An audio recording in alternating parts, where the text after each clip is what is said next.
Bonjour à tous, je suis Alexis Berger, le spécialiste de la franchise et de l'entrepreneuriat.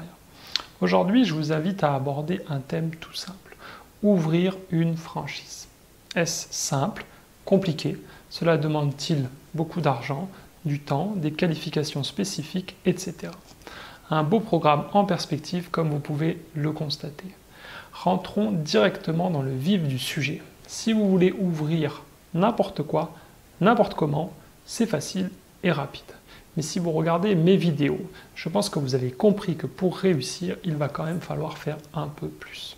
Commençons par les différentes questions dans l'ordre.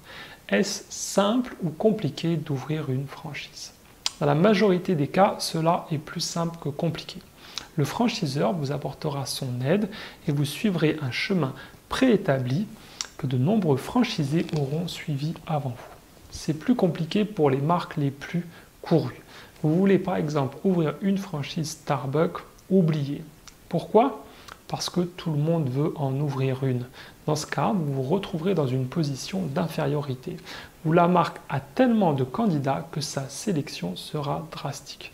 Elle ne va pas s'embêter, entre guillemets, avec des privés, mais chercher des institutionnels, c'est-à-dire de grosses sociétés qui ont des moyens financiers et humains importants pour développer tout un territoire.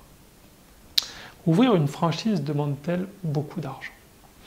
Pas besoin de vous faire un dessin, cela dépend de ce que vous voulez monter. Un hôtel de 200 chambres ou une laverie automatique, ce n'est pas le même investissement.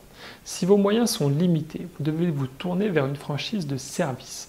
En effet, cela nécessite un investissement beaucoup plus faible qu'un commerce physique qui vous oblige, lui, à payer un droit au bail et la plupart du temps un emplacement numéro 1. Ouvrir une franchise prend-il beaucoup de temps? Habituellement, un dossier complet doit se monter en moins d'un an.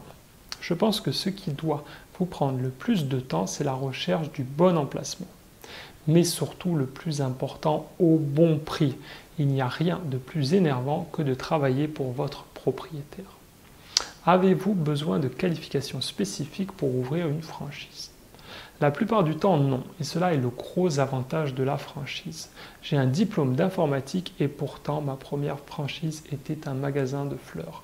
Le franchiseur vous dispensera une formation et les rouages pour faire tourner votre affaire. Seuls quelques métiers comme l'optique demandent une qualification officielle. Vous devez maintenant y voir plus clair et j'en suis ravi. Il vous reste des questions, des commentaires. Laissez-les-moi sous la vidéo et j'y répondrai personnellement. N'oubliez pas de mettre un pouce bleu et de vous abonner à ma chaîne YouTube Réussir en franchise. Je vous dis à très bientôt dans une prochaine vidéo.